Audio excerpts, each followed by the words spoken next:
네, 지금 들으신 것처럼 일본이 미국의 대규모 투자와 농산물 등 시장 개방을 조건으로 극적인 협상을 타결했습니다.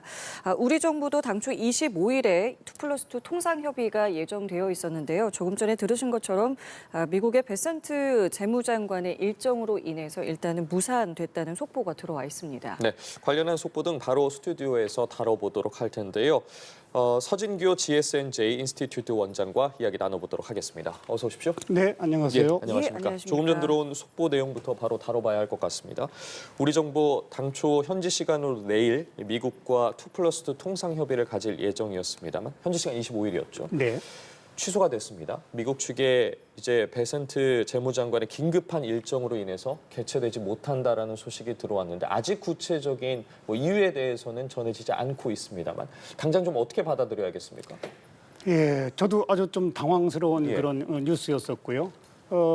일단 우리로서는 약간의 시간을 벌었다 하는 그런 긍정적인 측면도 있고 그러니까 앞으로 미국과의 막바지 협상에 앞서서 우리의 전략을 다시 한번 재점검해본다라는 어떤 시간을 벌었다는 그런 측면도 있는데 또 다른 한편으로는 협상 시한은 이제 8월 1일로 못을 바꿨기 때문에 협상할 수 있는 그런 여유가 점점 줄어졌으니까 한편으로는 좀 우리가 오히려 수세적인 입장에서 미국으로부터의 무언의 공격의 어떤 압박을 좀 더 받겠죠. 협상할 시간이 그만큼 줄어들었으니까 양쪽의 그런 의미가 다 있는 것 아니냐 그렇게 저는 평가하고 있습니다. 네, 말씀하신 것처럼 이게 좀 정확한 어떤 일정인지도 모르는 상황에서 어쨌든 이제 무산됐다라는 속보가 들어왔기 때문에 말씀하신 것처럼 시간을 벌었다는 측면에서는 이제 저희가 유리한 것을 취해야 될 것이고 시간이 어쨌든 없기 때문에 또 그 안에서 해결해야 될 부분들은 또 해야 되는데 보통 이런 경우에는 이제 어떻게 좀 계획을 수정하고 접근하는 것이 유리합니까? 보통은 아무래도 우리가 요구를 하고 뭔가 받아들여야 되는 입장이니까 시간이 많으면 많을수록 사실 시간이 좀 줄어들면 줄어들어서 우리가 압박을 받는 건 맞죠. 그러나 대개의 모든 그 무역 협상이라는 것이 예. 협상의 마지막 시한까지 계속해서 밀고 당기게 하면서 이렇게 공세적인 그 압박을 넣습니다. 왜냐하면 최대한의 실리를 얻어야 되는 거기 때문에 그런 입장에서 본다면은 지금 시한이 아직 확정되진 않았고 또 어떤 이유인지도 정확하게 모르겠지만 아마 우리 협상 내부팀에서는 상당히 압박을 받으면서 어디 정도가 미국이 만족할 수 있는 수준인지 계속해서 아마 지금 비공식 공식으로 알아보고 있는 그런 과정이 아닐까 생각합니다. 예, 말씀해 주신 것처럼 사실상 이제 우리 협상단을 이끌 구윤철 부총리 겸 기획재정부 장관도 오늘 이제 출국할 네. 예정이었습니다. 현지 시간으로 이제 내일 합류해서 먼저 도착했던 여한구 통상교섭본부장과 협상 전략과 관련해서 최종 좀 점검을 하지 않겠냐라는 예측이 있었는데 이러한 부분도 이제 어쨌든 전략적으로 수정이 필요해 보입니다. 그렇죠. 예, 지금 이제 일단 시간은 뭐 하루 이틀이라도 최소한 벌은 거기 때문에 구윤철 새로운 그 부총리가 가서 나름대로 전체적으로 우리나라 그 통상 전체를 갖다가 전략을 좀 다시 한번 재정비하고 점검하는 그런 기회는 저는 얻었다고 생각합니다. 예. 그럼 지금 이미 미국에 가 있는 우리 정부 측 인사들도 있단 말이죠. 앞서 저희 특파원이랑 연결했을 때는 미국 행정부 주요 인사들이랑은 만날 예정이다라고 했는데 그러면은 그 부분은 그냥 계속 진행이 되는 건가요? 그렇죠. 왜냐하면 이제 크게 보면 통상 지금 이제 그 여한구 통상교섭본부장이 주로 이제 그 접촉하고 있는 쪽은 미국의 USTR, 그러니까 상품과 관련된 무역이겠죠. 예. 그 다음에는 이제 또 산업장관님 가셨으니까 네. 우리나라는 사실 미국과는 단순하게 그 무역 문제뿐만 아니라 산업 간의 협력 관계도 또 큰 이슈가 되기 때문에 그렇죠. 또 이제 그 김정관 장관님께서 또 그 만나볼 사람이 있는 상무부 장관도 만나봐야 되겠고 또 구윤철 이제 총리가 가신다면은 부총리께서 가신다면은 또 전체적으로 우리나라의 그 환율 포함해가지고 뭐 방위비까지 해가지고 전체적으로 예산까지 다 담당을 하시고 계시는 분이기 때문에 예. 우리나라의 어떤 총체적인 전체 전략 협상 패키지를 갖다가 한번 점검하는 그런 그 자리가 되지 않을까 예상하고 있습니다. 그렇기 때문에 미 현지에 나가 있는 우리 인사들도 굉장히 바쁘게 움직일 것 같은데 사실 이렇게 좀 협의를 앞두고 연기가 되는 경우라고 해요. 물론 뭐 구체적인 이유에 대해서는 저희가 확인을 해봐야겠습니다만 이렇게 연기가 되는 경우도 종종 있습니까? 드물죠. 사실은 협상이라는 게 거의 이제 시간을 놓고 상대방과의 최종 담판을 갖다 짓는 거기 때문에 굉장히 이제 긴장감 넘치는데 갑자기 이렇게 시간이 연기됐다 그러면 좀 당황스럽죠. 그리고 그 진위가 무엇인지 알아보려고 굉장히 노력을 많이 합니다. 예.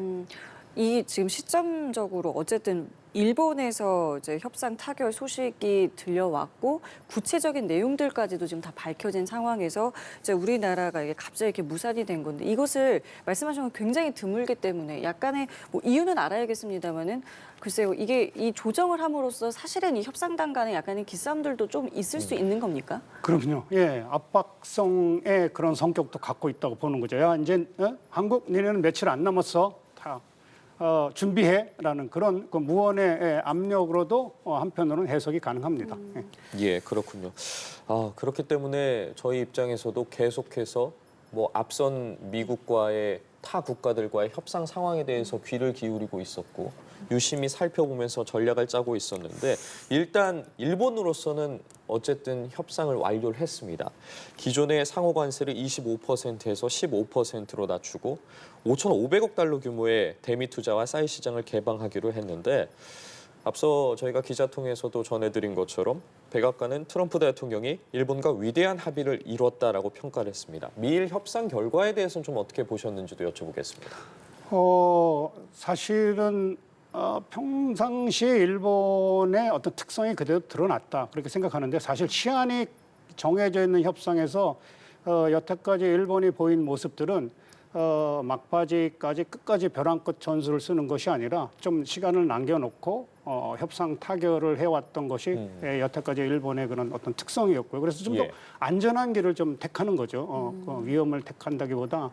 그리고 이번 협상 결과를 보면은 이제 구태여 이제 평가를 해보겠다면은 일본으로서는 저는 상당히 영리한 협상을 했다 그런 평가를 하고요. 미국으로서도 나름 상당히 얻을 만한 것들은 좀 얻어냈다. 그리고 특히 트럼프 대통령이 사실은 트럼프 대통령의 입장에서 아주 협상 내용이 세세한 것이 이게 정말로 미국의 실익이 되는 건지를 자세히 찾아보는 것보다는 큰 틀에서 미국이 이제 일본이 미국한테 5,500달러 이 뭐 사실 뭐 어마어마한 투자죠. 그쵸. 그 액수를 갖다 투자를 했어. 그리고 또 그 일본이 그렇게 열지 않으려고 했던 쌀 시장도 열었어. 네. 그거는 메시지를 갖다 정치적으로 미국 국민한테 내보일 수 있는 어떤 성과를 정확하게 얘기해 줄 수 있는 그런 명분은 확실하게 얻었죠. 그런 의미에서 본다면 사실 미국도 나름대로 어느 일정 부분의 실리와 함께 명분을 얻었다. 제가 일본과의 협상을 일본이 굉장히 영리한 협상을 했다고 판단하는 거는 5,500불이라는 큰 숫자 뒤에 있는 내용을 조금 보면은 사실 그게 5,500불 전체가 미국에 투자하는 것으로 볼 수 있느냐 또는 기간은 뭐 구체적으로 어떻게 된 것이냐 뭐 그런 것까지 자세하게 세밀하게는 아직 안 나왔기 때문에 이런 것들을 조금 더 살펴봐야 된다. 그리고 이제 농산물 시장도 일부 열었긴 하지만 쌀 같은 경우도 기존에 있는 그 수입하는 물량 중에서 미국의 비중을 조금 늘려준 거거든요. 그렇죠. 그러니까 일본의 입장에서는 사실 쌀이 더 추가적으로 더 들어오는 건 없이 미국의 비율만 좀 높아진 거죠. 그러니까 미국으로서는 뭐 그래도 일본 시장을 열었다 하는 명분과 어떤 트럼프 대통령이 미국민한테 얘기할 수 있는 메시지를 충분히 주면서 일본으로는 더 이상 물량 자체가 늘어난 건 아니니까 저는 굉장히 전략적으로 상당히 영리한 협상을 했다. 그러면서 자동차 관세를 어느 정도 내렸고 뭐 15% 정도 유지되면은 저는 일본의 생산성 증가라든지 나름대로의 여러 가지 환율 같은 여러 가지 효과를 감안할 때 뭐 충분히 이 정도면은 미국 시장 공략할 수 있다 판단이 쓴 거겠죠. 그런 걸 본다면은 상당히 영리하다. 나름대로 미국이 만족할 수, 특히 이제 트럼프 대통령 입장에서 충분히 만족하고 국민들한테 던질 메시지를 충분히 만들어주면서 일본으로서는 그렇게 크게 어려움 없이 핵심적인 차는 얻어냈다. 뭐 그렇게 볼 땐 저는 영리한 협상을 했다. 그렇게 평가를 내릴 수 있습니다. 사실 우리나라가 일본과 뭐 수출, 그러니까 대미 수출 뭐 규모라던가 어떤 구조가 비슷하기 때문에 이 결과를 어쩔 수 없이 참고를 좀 해야 하는 거잖아요. 그렇죠. 예, 네, 예, 어떻게 굉장히 좀 보셨습니까? 중요한 어떤 기준점이 될 수 있겠죠. 예. 예, 우리나라도 아마 통상 지금 현지에 나가 있는 팀들이 야, 최소한 일본보다는 더 얻어야 됐다. 아무리 못해도 일본만큼은 얻어내야 된다는 그런 무언의 압박의 압력에 아마 압력을 받으면서 어떻게 그것을 관철할까 아마 굉장히 많은 그 전략 만들어내느라고 머리가 굉장히 아플 겁니다, 지금요.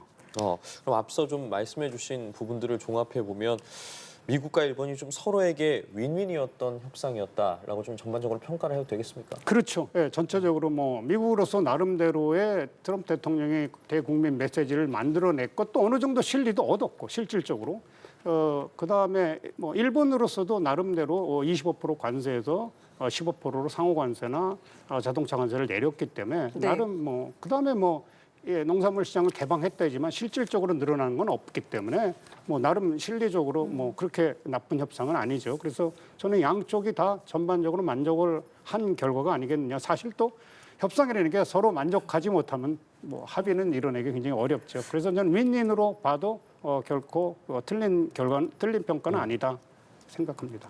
예, 어쨌든 우리 측에서는 2+2 통상 협의가 취소가 된 상황에서 정부가 빠른 시일 내에 일정을 다시 잡겠다고 밝혔습니다. 추후에 이제 협상이 진행이 될 텐데 미국 같은 경우에 자동차 관세 인하 조건으로 우리에게 좀 민감할 수 있는 품목들이죠. 지금 보시는 것처럼 뭐 쌀과 소고기 등 추가 개방을 요구하고 있는데 우리도 좀 일본처럼 줄 건 주면서 얻을 건 얻어야 하지 않겠냐라는 분석들이 계속해서 나오고 있는데 좀 어떤 것들이 카드가 될 수 있다고 보세요? 어렵죠. 예, 지금 미국이 사실 그 이번에 일본과 협상한 결과를 보더라도 결국은 트럼프 대통령이 어느 정도 대국민 메시지를 던지면서 만족할 수 있는 내용이 만들어져야 되거든요. 그러니까 우리가 아무리 뭘 요구한다 그래서 또는 우리가 미국의 어떤 이 정도면 되지 않을까라는 얘기를 한다 그래서 과연 트럼프 대통령이 만족할까는 좀 모르죠. 그런 의미에서 우리가 카드를 잘 가져가야 되는데 저는 대표적으로 우리가 줄 수 있는 카드가 트럼프 대통령의 취임과 동시에 우리나라에 구체적으로 요구한 특히 방산 협력, 특히 이제 군함과 관련된 선박 건조와 관련해서 우리가 충분하게 미국과 협력을 할 수 있죠. 또 예. 사실 우리나라 말고는 뭐 미국이 기댈 것도 사실 없습니다. 그렇기 때문에 일본과 우리는 또 입장이 좀 다르죠. 우리나라는 일본과 달리 미국과 한미 FTA를 했기 때문에 우리 기존에 관세가 아예 없는 상태에서 미국과 협상하는 거고 일본은 나름대로 관세가 어느 정도 있는 데서 이 결과를 얻어냈기 때문에 우리 이런 것도 감안해 가지고 일본만큼의 어떤 뭐 투자나 뭐 그런 것도 하기는 우리가 굉장히 어려운 상황이니까 투자도 하지만 우리가 오히려 미국과 특히 방산을 중심해서 굉장히 산업 협력을 갖다 구체적으로 우리가 협력할 수 있다. 니네도 큰 도움을 받을 수 있다라는 것을 갖다가 우리가 아무래도 자꾸만 내보여야 되겠죠. 그런 점을 통해서 일본과 차별화시키면서 우리가 요구하는 수준 또 관철시키는 것이 저는 이번 협상의 핵심이라고 생각합니다. 그럼 협력 말씀하셨으니까 그 일본도 이번에 알래스카 LNG 개발에 참여하기로 했잖아요. 네. 보시기에 어떠세요? 이제 우리나라도 이 부분에 대해서 계속해서 얘기가 좀 있었기 때문에 공식 의제를 넘어서 이 부분도 좀 우리도 뭐 참여하겠다 이런 부분 나올 수 있을 것 같으십니까? 나올 수 있죠. 왜냐하면 협상은 얻을 수 있는 거 최대한을 갖다 얻어가지고 이렇게 던져보는 거기 때문에 예. 아마 분명히 이번 협상에도 우리나라한테 요구가 할 겁니다. 그런 입장에서 본다면 우리나라도 준비는 해야 되겠는데 저는 알래스카의 LNG 개발과 관련한 투자가 사실 기업의 입장에서 이게 과연 수익성이 있는 투자인지는 굉장히 그 부정적인 평가가 많거든요. 그래서 아마 좀 장기적으로 가져가면서 구체적으로 어느 정도 수익성은 어떤지 현지 여건은 어떤지 이렇게 좀 장기적인 계획으로 투자 계획을 갖다 제시한다면 나름대로 저는 트럼프 대통령이 뭐 5년, 6년 계속해서 대통령을 하는 건 아니기 때문에 예. 그런 어떤 시간적인 어떤 우리의 전략적 판단도 필요하다고 생각합니다. 예. 예, 어쨌든 계속해서 관련해서 속보가 들어오고 있는 상황이고 우리 입장에서도 여러 준비를 해야 되는데 특히나 미국에 이제 미리 이제 가 있었던 우리 정부 인사들도 계속해서 바쁘게 움직이고 있기도 하고 또 위성락 국가안보실장도 오늘 이제 방미 일정을 마치고 귀국을 한다고 합니다. 관련한 내용들을 계속해서 주시해 봐야 될 텐데 위성락 국가안보실장이 지금 귀국을 한다는 거 앞서 있던 저희가 전해드린 속보 등과 연관지어서 봤을 때 원활하게 좀 흘러가고 있지 않다. 예상대로 흘러가고 있지 않다라고 판단할 만한 근거가 또 다른 될 수도 있다고 보십니까? 그 문제는 이제 국방비나 그 방위비 주둔 문제랑 연결되어 있기 때문에 뭐라고 쉽게 제가 얘기하기는 어렵지만 그러나 트럼프 대통령의 입장에서는 예를 들면 우리가 상상해 보면 이제 한국과 협상을 마쳤습니다. 그러면 그래 농산물이나 뭐 기타 상품 쪽에 한국이 우리 그 원유나 가스 많이 수입해 준대. 그래서 어떻게 무역 적자를 줄여주겠대. 구체적인 걸 물어보면서 그러면 방위비는 어떻게 됐지? 그 문제도 분명히 나올 거란 말이에요. 예. 그러니까 그런 문제에서 아마 이번에 유성약 미국에 가서 예. 실장님이 가가지고 나름대로의 여러 가지 상황 판단과 전략이나 점검을 하고 지금 오신다니까 네. 어느 정도 큰 방향에서 이미 미국이랑 큰 틀의 방향을 어느 정도 타협선을 만들어내고 오신 건지 아니면 뭐 불협화음이 생겨서 오신 건지 그것까지는 잘 모르겠습니다. 저는 양쪽 다 가능성은 있다고 생각합니다. 예. 알겠습니다.